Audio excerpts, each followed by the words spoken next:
So, magandang umaga po. Mapapansin nyo dahil malapit na Pasko, o kung sino man yung anniversary, Vikings, no?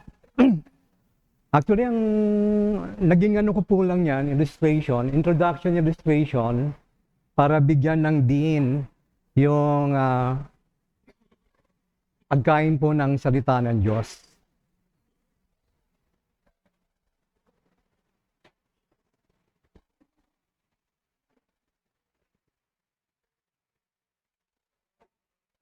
Ayaw.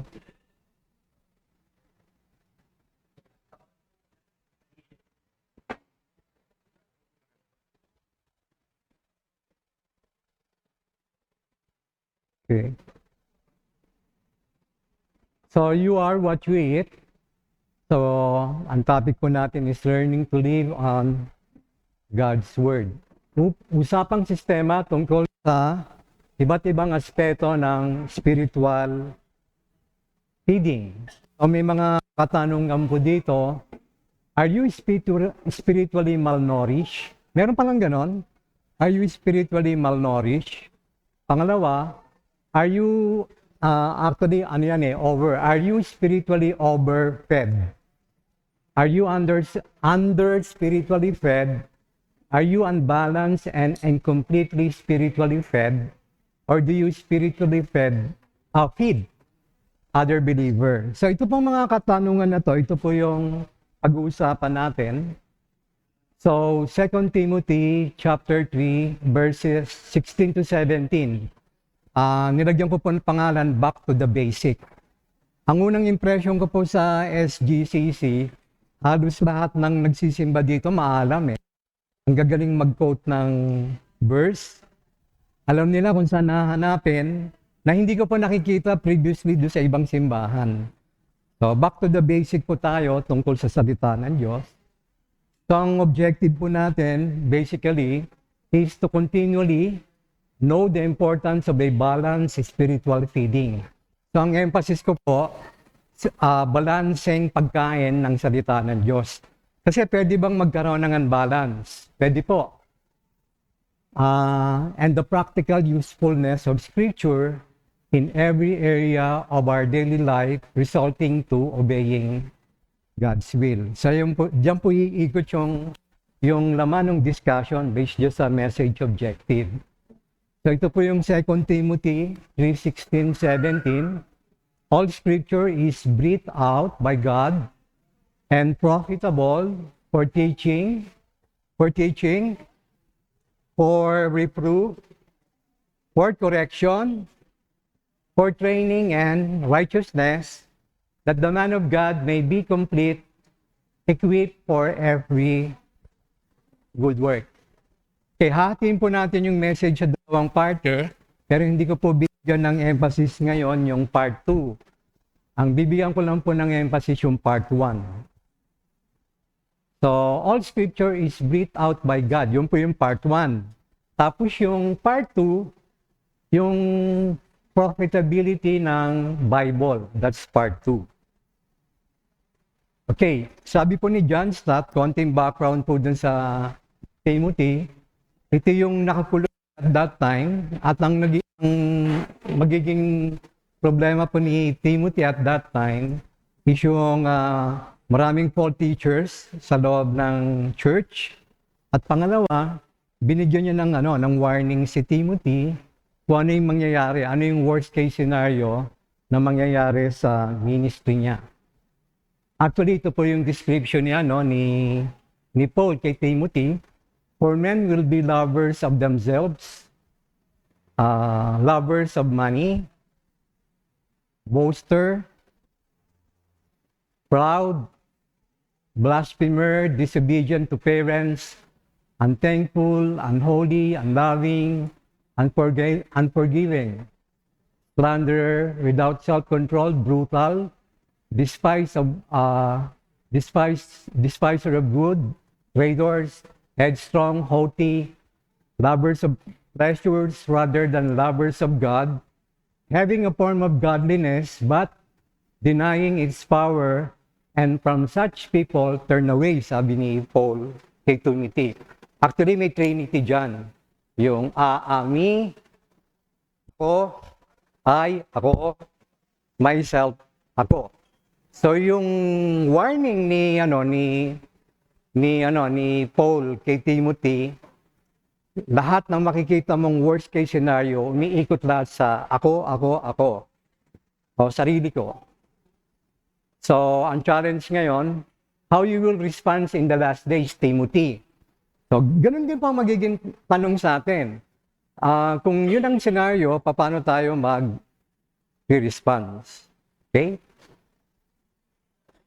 So tingnan muna natin po yung ibig sabihin ng breathed out by God.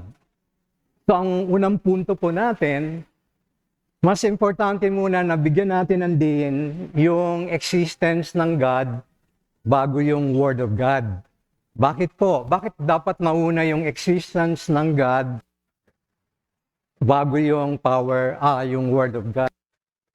Kasi ang argumento po dito that the Word of God, since the beginning of time until now, ang argument po nila, hindi mapapagkatiwalaan ng Bible, irrelevant, hindi siya practicable.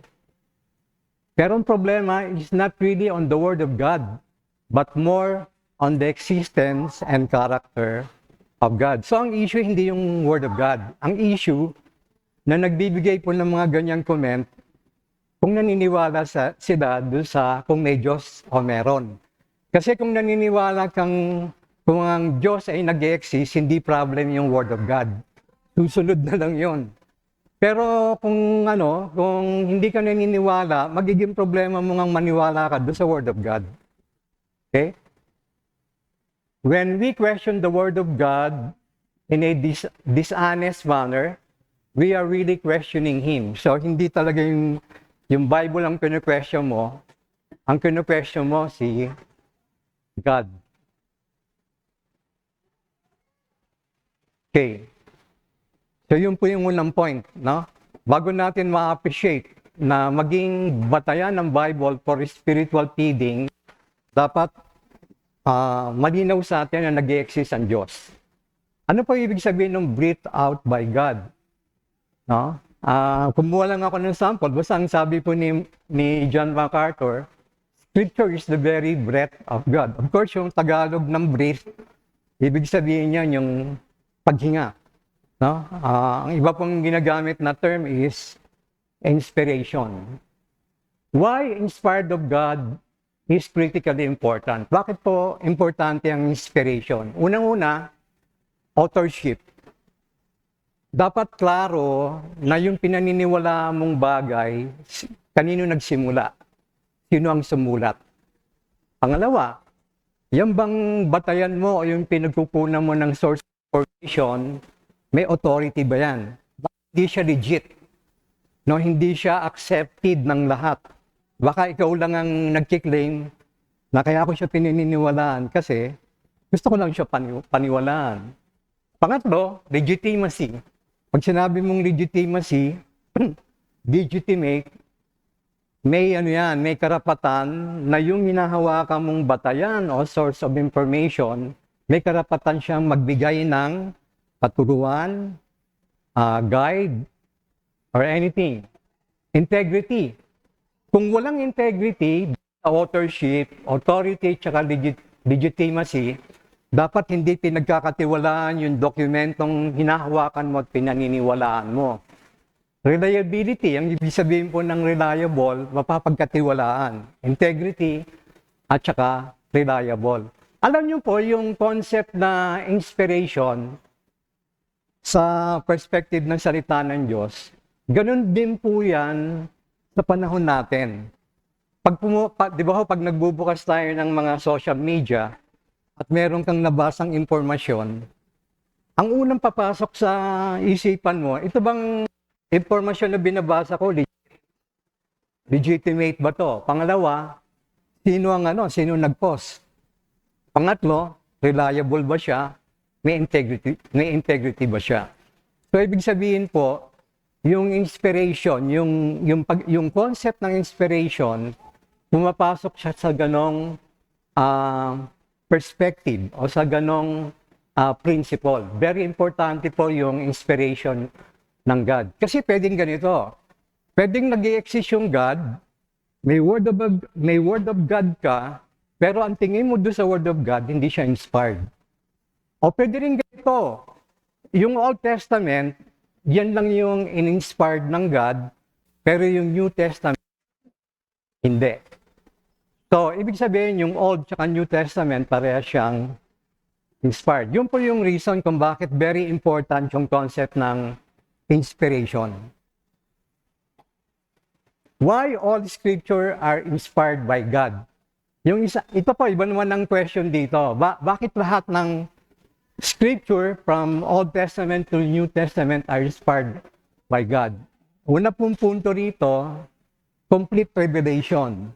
Ibig sabihin, ang Diyos, sinayag niya ang sarili niya na makikita mo yung information na yun simula sa Genesis hanggang Revelation. Pag sinabi mo na salitang kompleto, Genesis to Revelation. Pero pag lumabas ka na sa Revelation, o wala ka na dun sa Old and New Testament, hindi po siya complete revelation. Pangalawa, revealed and discovery.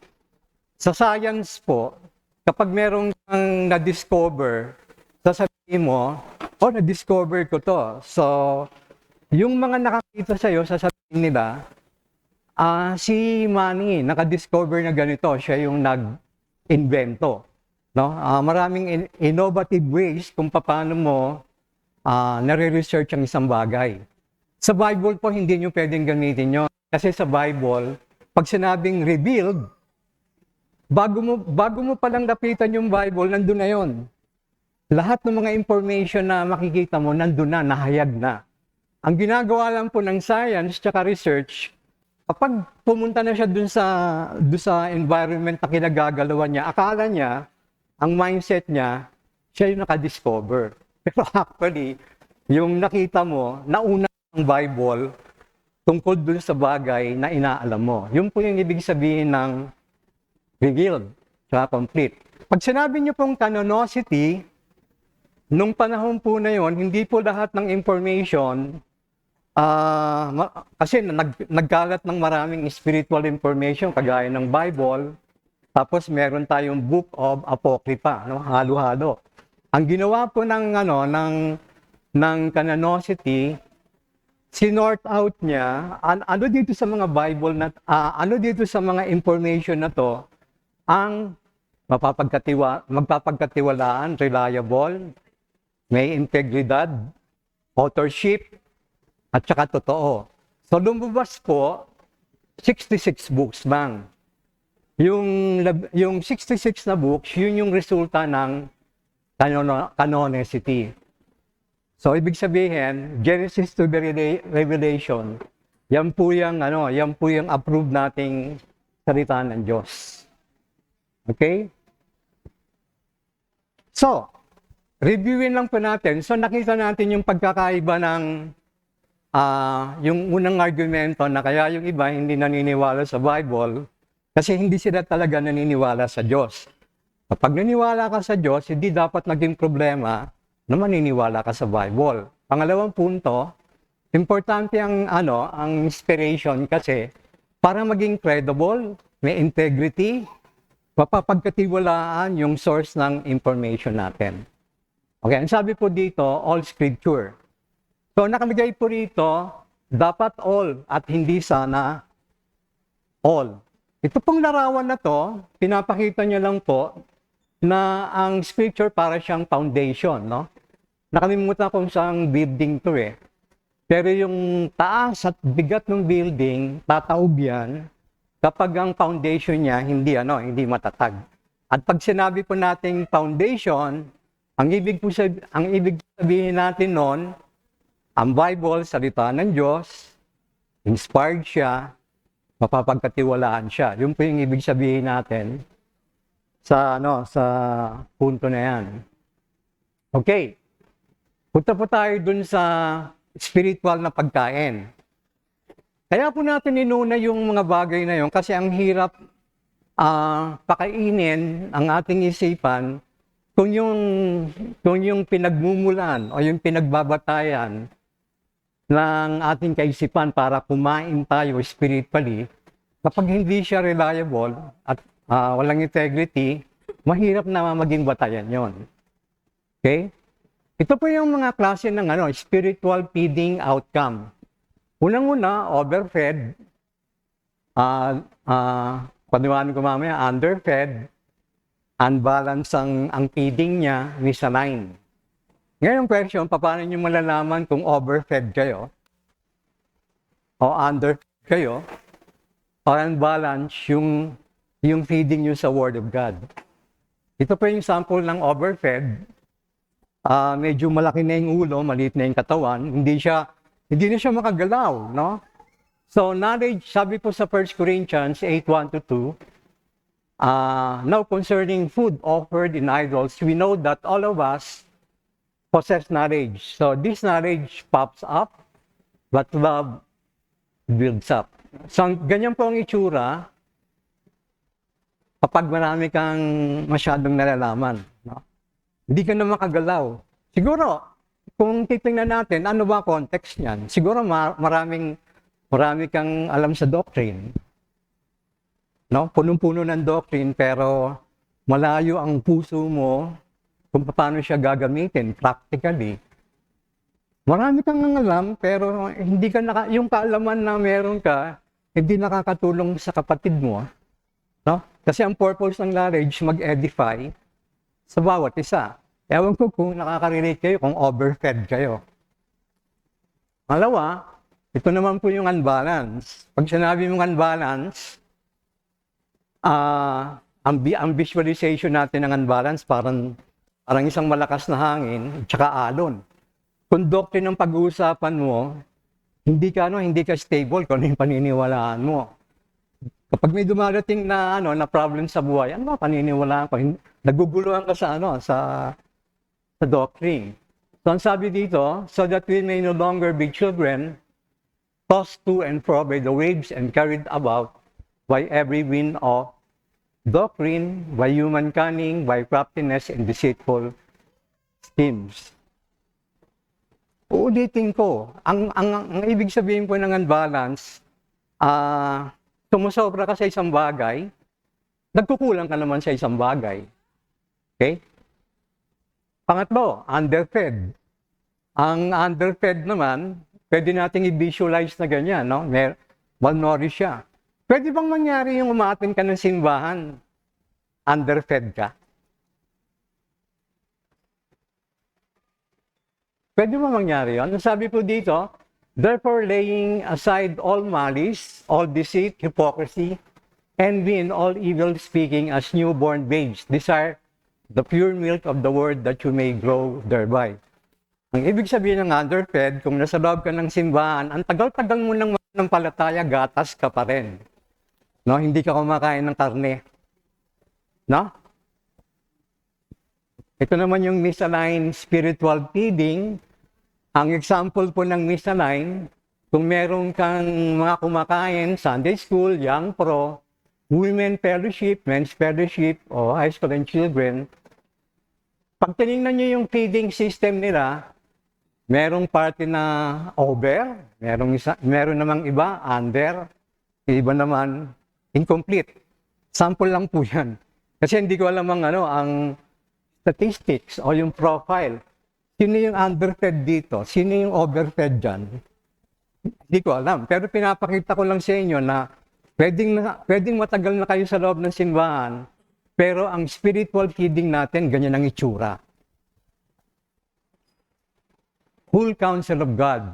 Ang sabi po sa Acts 20:26-27, therefore, I testify to you this day that I am innocent of the blood of all, for I did not shrink from declaring to you the whole counsel of God. Ang bibigyan po natin ng emphasis dyan, yung whole counsel of God. Si David Gusick, doon ko po kinuha yung commentary.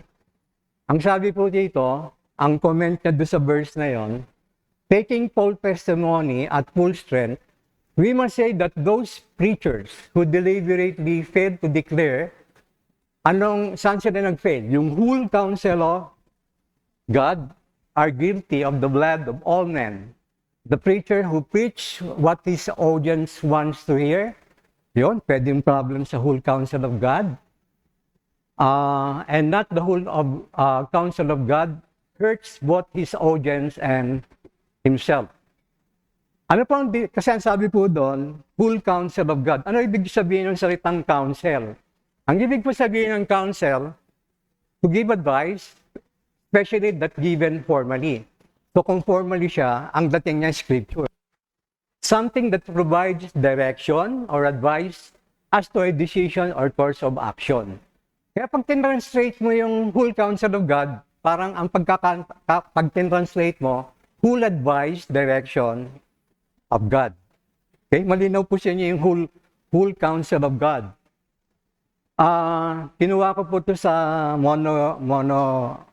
sa isang reform na website. Ang in-expound po yung whole counsel of God nang ibig sabihin, refer to counsel of eternity in which He planned all things that will come to be.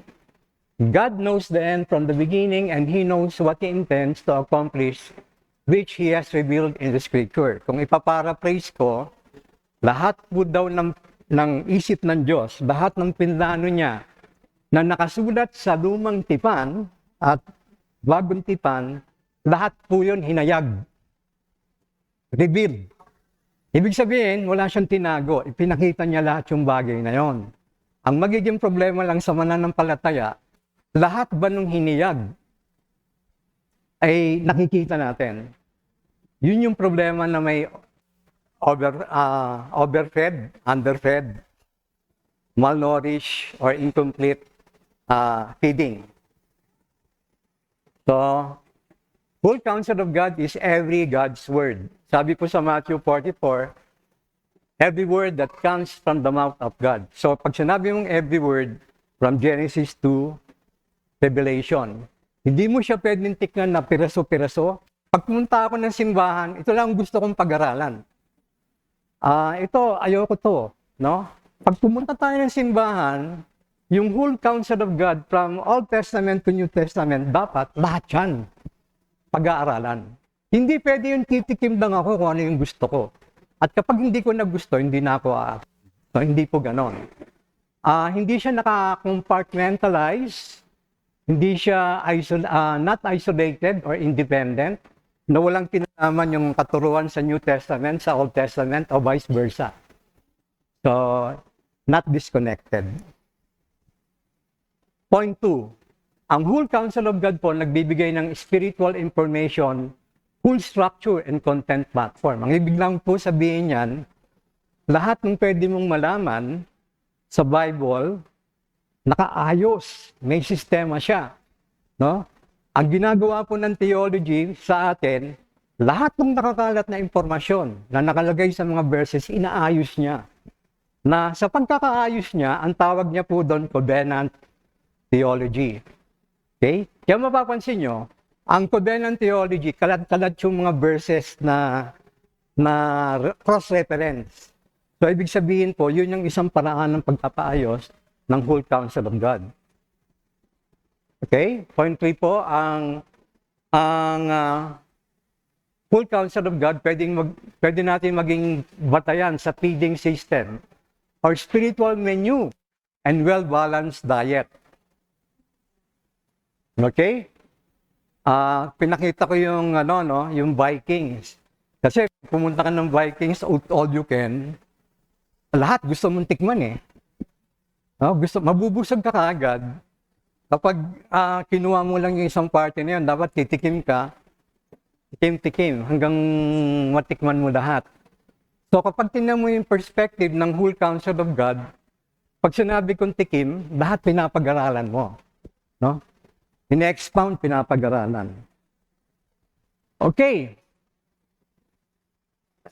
Medyo lagyan po natin ng computer side, no? Kasi, nung panahon po ni Paul at ni Timothy, lahat po ng sources ng teachings, ng direction, ng gagaling kay Paul, directly, of course, sa Diyos, pupunta ng apostle, tapos yung apostle, kung sino man yung dinidisciple niya, dun babaksak yung information. Okay? Pero ano po ang katumbas nito sa panahon natin? Okay? Information and technology enhance and escalate spiritual feeding. Nung panahon na yon, mahirap mag-feed. Okay? Sa panahon natin, ang bilis mag-feed kung ano yung papasok sa isipan natin kasi hawak mo, yung cellphone mo eh. Click mo lang ng ganyan na, diyan kagad yung information. Sa panahon po natin, ang Diyos ng impormasyon na pinagkukunan natin o yung salungat sa tinatawag nating whole counsel of God na dapat doon ka kumukuha ng mga information o guidance, Google. Kasi pag Google, sabihin mo lang, bibigay siya lahat yung impormasyon, di ba? So, siya yung tinatawag natin Diyos ng impormasyon. IT is neutral, but when does it becomes moral? Kung titingnan niyo po yung sinabi ni Paul kay Timothy, for men will be lovers. Pag tinignan niyo po yan, sa panahon natin, naka-digitize yan. Information becomes digital. Ibig sabihin, yung mga biniscribe niyo, makikita niyo yan sa digital. Sa mismong laptop o cellphone. Tapos, makikita nyo, lahat ng laman ng digital nyo, may pattern. Ang pattern po, yun yung tinatawag nating outrage. Kasi, nandyan yung babash, nandun yung mga nagtutrolls, batuhan ng hindi magaganda. Pag tinignan nyo ho yun, parang ganun din yun, yung sinasabi ni Paul. Kay Timothy, nung panahon na yon. Kaya lang, nakalipat lang yung information sa Facebook natin, tsaka sa cellphone. Continually produced, pinopost, shared, maraming nakakita. At saka pag sinare mo yung mabilis. Hindi kagaya nung time ni Paul, bago niya bigyan ng warning, yung mga simbahan na missionary journey niya, ang tagal nun. No? Sasakay pa ng barko yun, marami pang kakausapin, pero ngayon pipindutin mo lang. Lahat yung information, bubulaga sa'yo. Tapos, yan po yung madalas natin kinukonsume. Parate, kung ano yung nakikita natin sa Facebook. Pero hindi natin namamalayan, yung mga nakikita nating detalyado, yun din yung sinasabi ni Paul kay Timothy. No? Hindi yung, kasi kagaya nung lovers of themselves, ang dami niyan sa Facebook eh. Hindi ganyan ang pangalan, pero yung anyo, yung itsura, yung kung paano siya ina-articulate, paano siya sinasabi, ganun na rin yun. So, kinukonsume natin dito. At ito po yung delikado. Habang tinitingnan mo, hindi mo namamalayan, nai-impluwensyahan ka na pala nung binabasa mo. Samantalang si Paul, sabi kay Timothy, bantayan mo sa loob ng simbahan itong mga may ganitong attitude. So, may question lang po dito, are Christians using technology to transform the world, or is technology transforming Christian in unhealthy ways? Natatandaan ko si Pastor, sabi yung Genesis, Lasco. Kasi ginamit niya po ito. Makikita niyo po siya, pyramid. Actually, hinango ito dun sa pagkain. Kung titignan niyo yung pagkain, kakain ka ng maraming gulay doon sa bababa. Kaya ang pyramid, yung base malaki. Tapos habang lumiliit siya, ang kinakain mo doon sa taas, less sugar. Yung tinatawag po nilang health pyramid ng pagkain. Dito po, ang ginawa ni Pastor Lasco, ang pinakamalaki na dapat na ma-feed tayo, yung Bible. Pero ang nangyayari, yung pinakadulo, yung social media, doon tayo mas nag-dwell on time, doon tayo napipid. Imbis na dito sa Bible. Yun po yung effect ng technology sa ating pananampalataya. Ano yung binibigyan mong mas malaking oras para magkaroon ka ng tamang feeding sa salita ng Diyos? Okay? So po, ito yung mga sample, no? Na makikita natin regards intention and motive of reading. Dapat correct feeding, tama ang content. Sabi po sa Isaiah, Jeremiah 15, your words were found and I ate them. Should be directly fed. Sabi po sa James 1:6, what let him ask in faith with no doubting. Dapat habang nagbabasa ka, nagiging malakas ka. Hindi yung nangihina ka, no? Tapos sabi sa Matthew 4:4, by every word, complete feeding. Ito yung, sino ba nag-share? Si Brother Sherwin, yung tungkol sa time. Nabanggit na to regarding yung discipline sa time. So pag nagbabasa tayo ng Bible, dapat nabibless tayo. At yung oras na itinatagal natin, yung pagbabad sa pagbabasa, no? Sabi doon, day and night eh. Nag-i-improve yung quality time mo.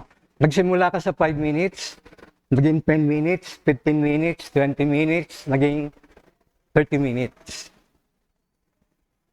But si Christ ang center ng pagbabasa natin. So ang ginagawa rin po ng Bible, dinidiscern ang thoughts natin at yung intention ng heart natin. Okay.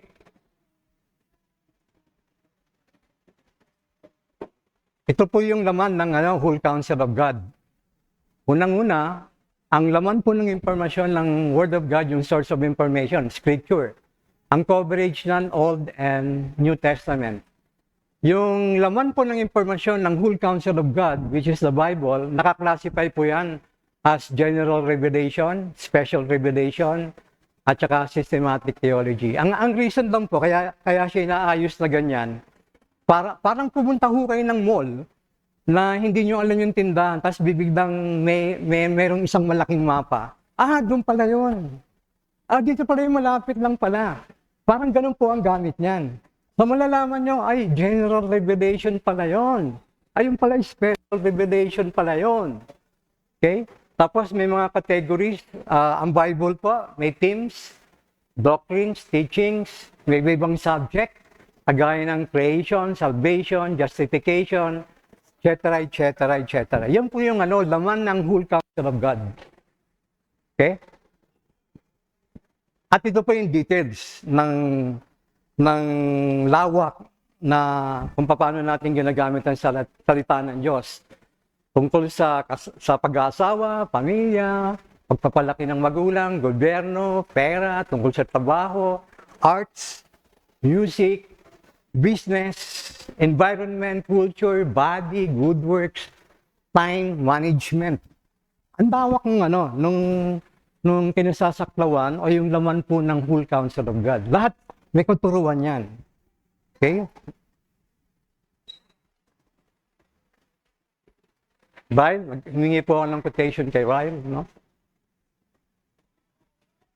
Ang whole counsel of God ho, para ring total lordship of Christ sa lahat ng area ng buhay natin. Pag sinabi nating Lord ang Panginoon, ang tanong ganito, sa kababasa mo ba, Lord ba ang Panginoon sa pera mo?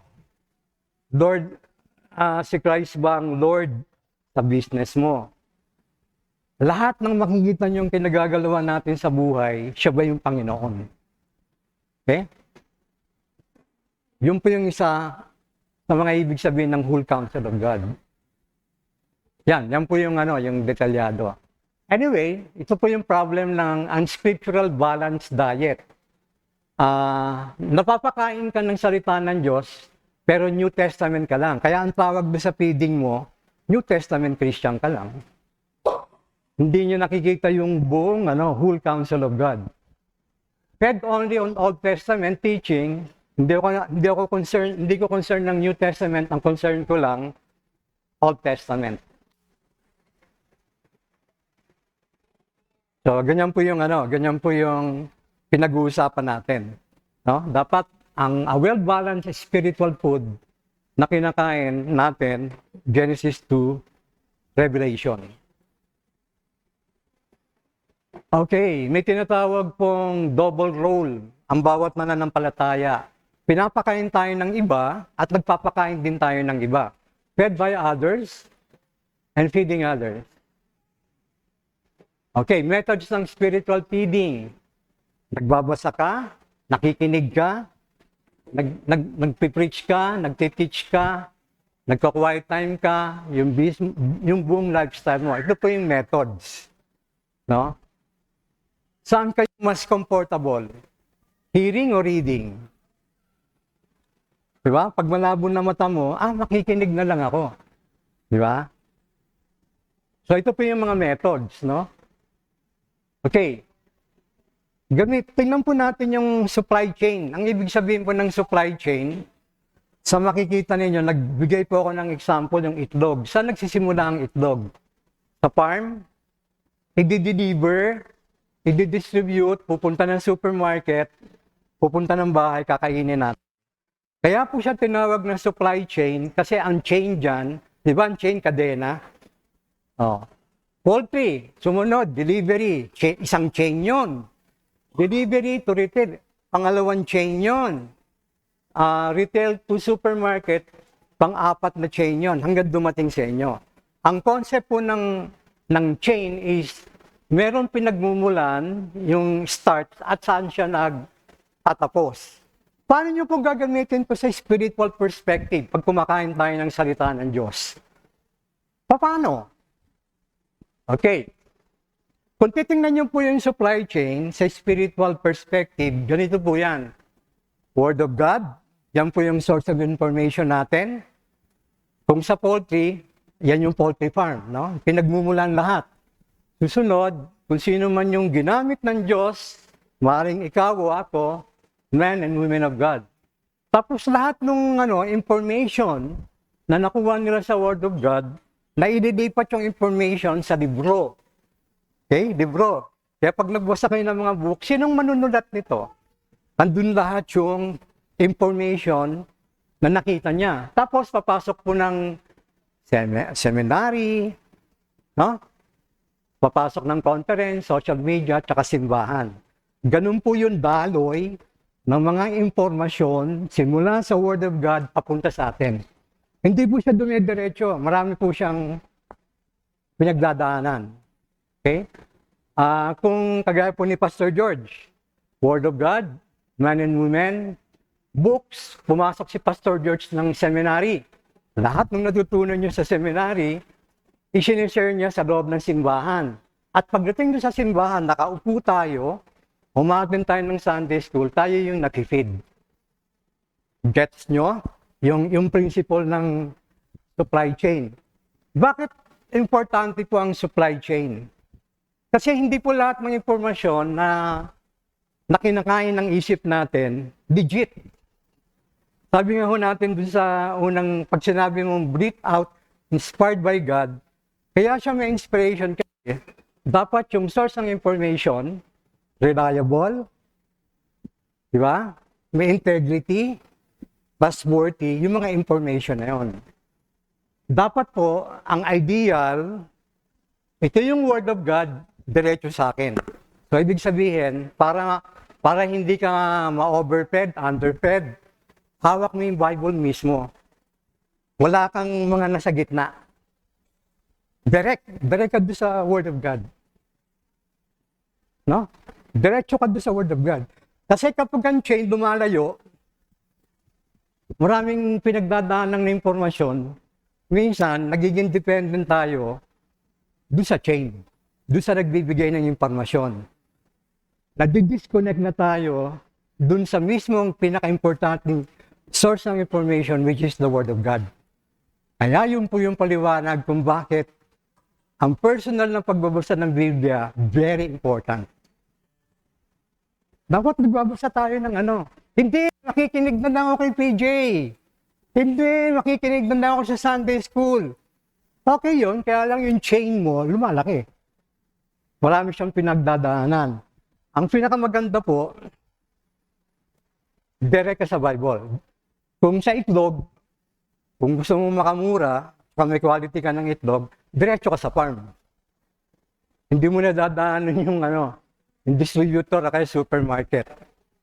Nakukuha niyo po yung principle. Okay, ito po yung problema. Pag nakita niyo po yung spiritual chain, Yung mga nasa gitna, bago pumunta sa'yo, pwedeng dalawang mangyari. Fed by others or feeding others. So, ibig sabihin, kunyari ako, ang chain ko, kunyari si PJ. Tinuruan ako ni PJ. Okay? So, ang tawag po doon, fed by others. May nagbibigay sa akin ng information. Ngayon may kilala akong kaibigan, kasama ko sa bahay. Yun po yung feeding others. Ibig sabihin, ng papel mo doon sa chain na yon, dalawa. Tumatanggap ka ng pagkain sa iba at nagpapakain ka ng iba. Okay?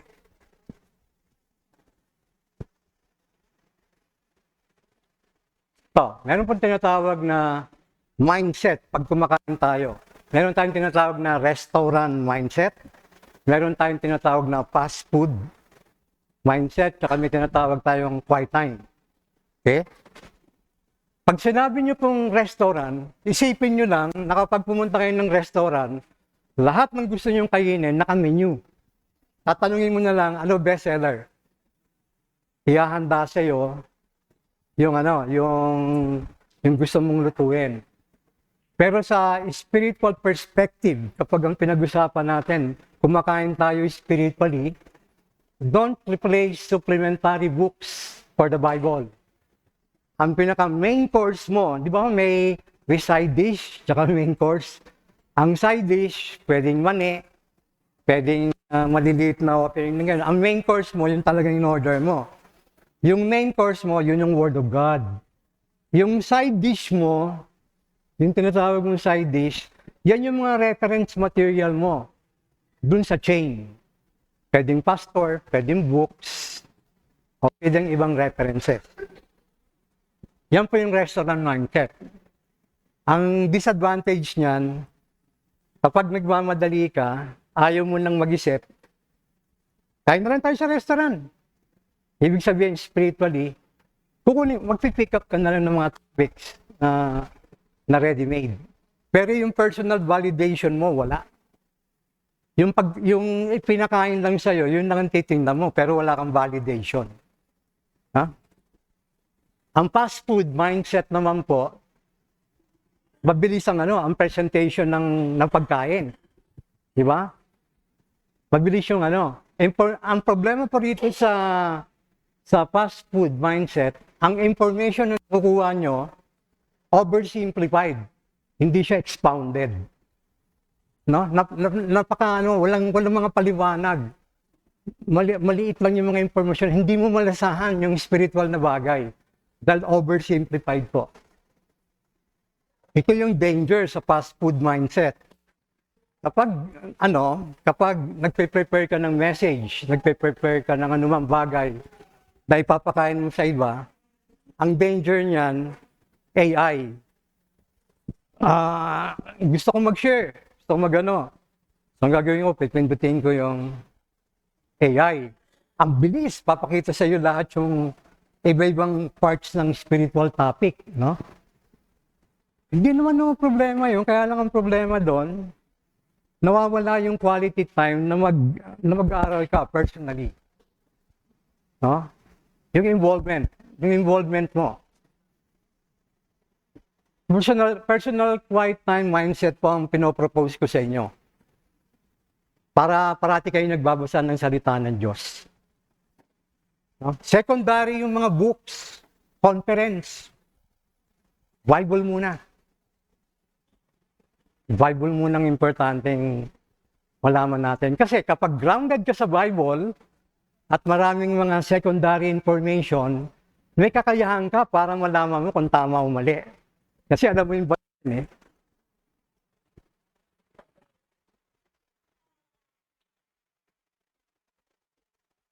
Okay?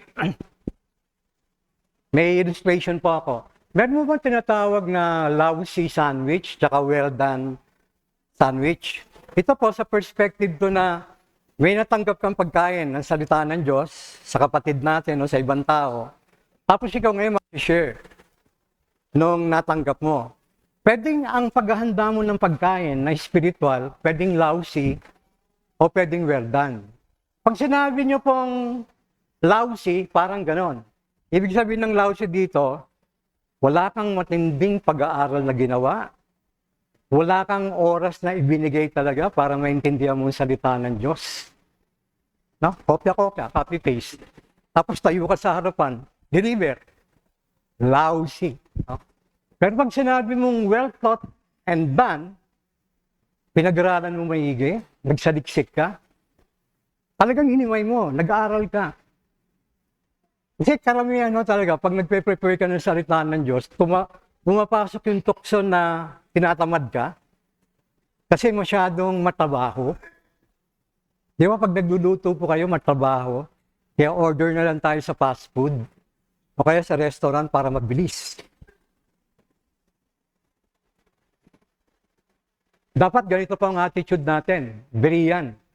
No, ang lupit siguro nitong mga mananampalataya na itong mga believer na to, examining the scriptures daily to see if these things were so. So ibig sabihin, kung titingnan mo to sa supply chain, walang ano yan, walang chain. Diretso, alam nila yung salita ng Diyos, bine-verify nila. Tama ba itong sinabi ni Paul? Tama ba yung sinabi ng pastor namin? Tama ba yung sinasabi ni Brother Manny? Hindi naman yung total skepticism na nagdududa ka. Pero nandun yung attitude na nag-check ka. Kasi alam mo yung Word of God. Yung Word of God. Ang problema po, kapag marami kang chain, may tinatawag kang overload ng spiritual information. Pag sinabi mong overload, kung kumakain ka, busog na busog ka. Pero pag sa isip naman, maraming pumapasok na impormasyon. No? Hindi mo may digest. Yung bilis ng pasok ng impormasyon na natatanggap mo, at saka yung bilis mong umintindi, naiiwan. No? So meron kang tinatawag ngayon na spiritual overload.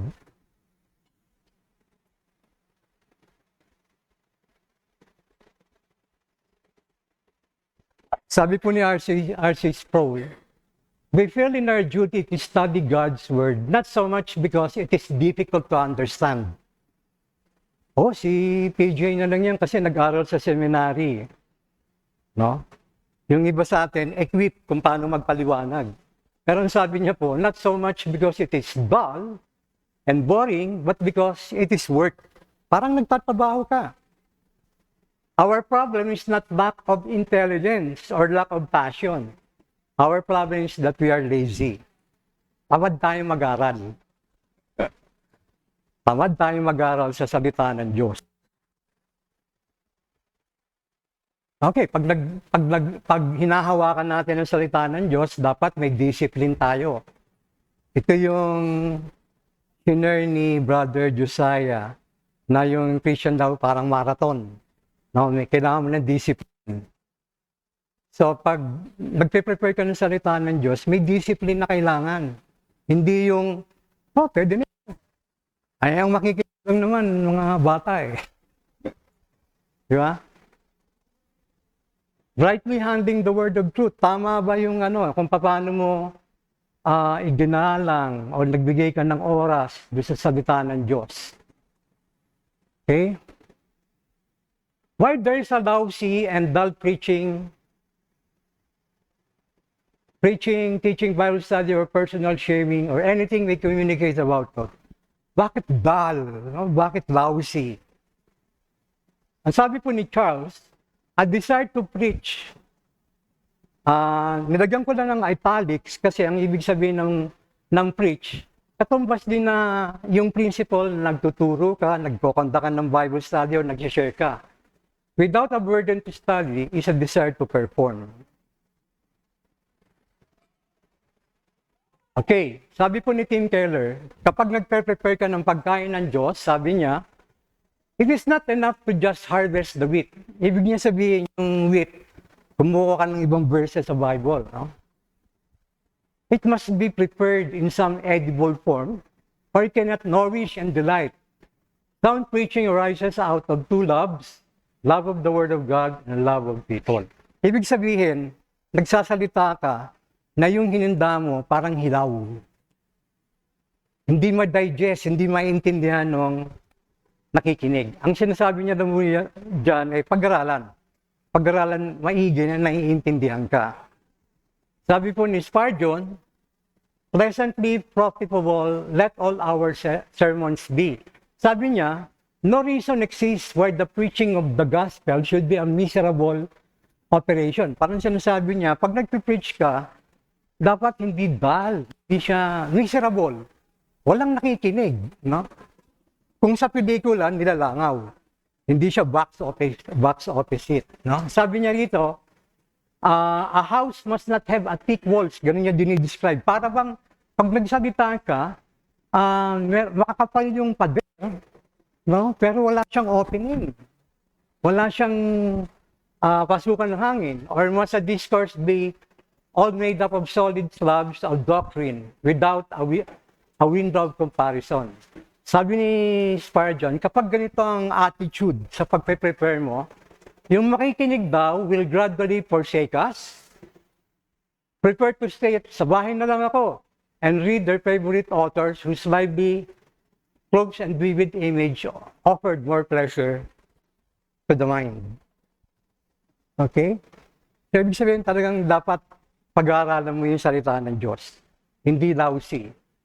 Ito naman po kay Dr. David Martin Lloyd Jones, yung libro niyang Preaching and Preachers. Sabi niya dito, what we preach is to be the result of our own thought. Totoo naman. Di ba? Kasi ikaw ang naghanda nun, ikaw ang nag-prepare nun eh. We do not merely transmit ideas. Oy, sabi nito, ganun daw. Sabi nito, ganun daw. Okay? Ang sabi niya dito, so the function of reading is to stimulate us in general, to stimulate us to think for ourselves, take all you read and masticate it thoroughly. Do not just repeat it as you have received it. Deliver it in your own way. Let it emerge as part of yourself with your stamp upon it. Okay? Kung tawagin po natin yan, signature preaching. Dito meron signature preaching yung style ni PJ. Kasi pag nakikita ko po yung iba-ibang pastor, may kanya-kanyang style, no? Nang kung paano sila mag-deliver ng ano. Tapos sabi po ni C.S. Lewis, I have come to the conviction that if you cannot translate your thoughts into an uneducated language, then your thoughts were confused. Power to translate is the test of having really understood one's own meaning. Parati mong ipaparaphrase yung salitang ginagamit mo para nila maintindihan.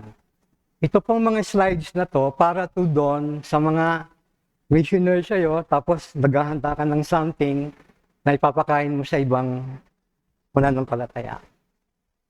Natatandaan niyo po yung tinanong si Simon Peter. Tinanong niya, who do people say the Son of Man? Ang sabi po ng iba, sabi daw, ikaw si John the Baptist, si Elijah, and still others, Jeremiah or one of the prophets. Pero hindi yun ang issue ni Peter eh. Ang sabi ni Jesus, ikaw Peter, sa palagay mo, sino ako? Huwag mong magitin yung sinabi ng iba, yung sa'yo mismo. Para sa iyo, sino ako? Sabi niya, you are the Messiah, the Son of the living God. Anong sabi ni Jesus? Blessed are you, Simon, son of Jonah, for this was not revealed to you by flesh and blood, but by my Father in heaven. So, ibig sabihin ng mentality, what do you think and what do they think? Pag nagpapakain po tayo o nag-share tayo, hindi yung sinabi ng iba, ano ang take home mo, ano yung personal experience mo dun sa binasa mo, paano binago ang buhay mo, paano siya nakatulong para mag-grow ako sa Christian life ko. No? Hindi po masama mag-quote ng ibang mananampalataya, pero siguraduhin mo na bago ka mag-quote, naiintindihan mo kung ano yung kinu-quote mo na scripture, kung anong ibig sabihin nun. Kaya yan po yung what do you think and what do they think. Sabi nila yun, para sa iyo, anong sabi mo? Ano ang paninindigan mo? Gusto ko pong tapusin to dun sa translate ni Pastor George galing kay Stuart Oliot regarding sa pagbabasa po ng salita ng Diyos. Labo, no? Araw-araw, ang Biblia ay basahin. So, ang emphasis yung time, no? Pangalawa, angkop na oras ay dapat piliin. So, ibig sabihin, hindi yung lousy na nagko-quiet time. Tapos wala na. Dapat talaga pag sinabi mong magbabasa ka, discipline ka. Ilang minutes, ilang ganyan. Tapos sabi mo dito, manalangin muna bago buklatin. So, prayer. Tapos, sa pagbubulay ay laging tanungin. No? Tanong, kagaya ng 4 na W. What, why, where, when, how. Ano ba itong binabasa ko? What? Saan ito nangyari? Where? Kailan nangyari? When? How? Ano yung sinasabi ng mga, yan po yung tinatawag natin na hermeneutics, no?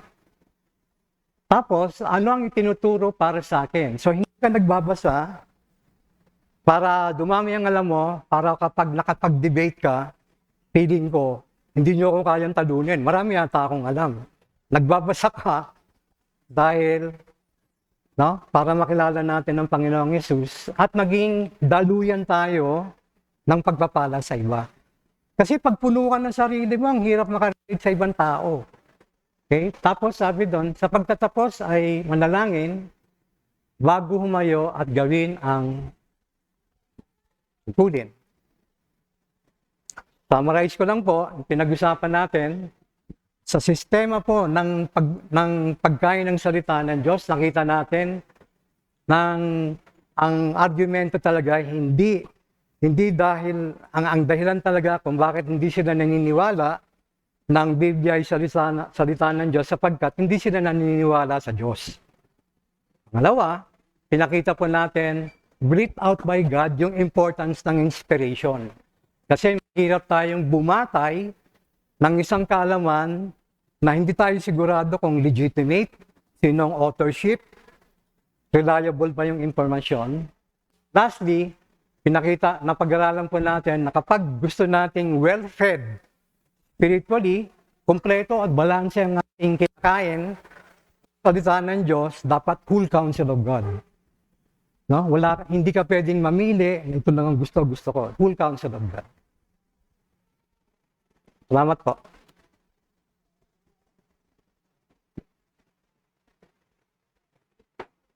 I-pray na. Sige. May tanong po kayo? O may question po kayo?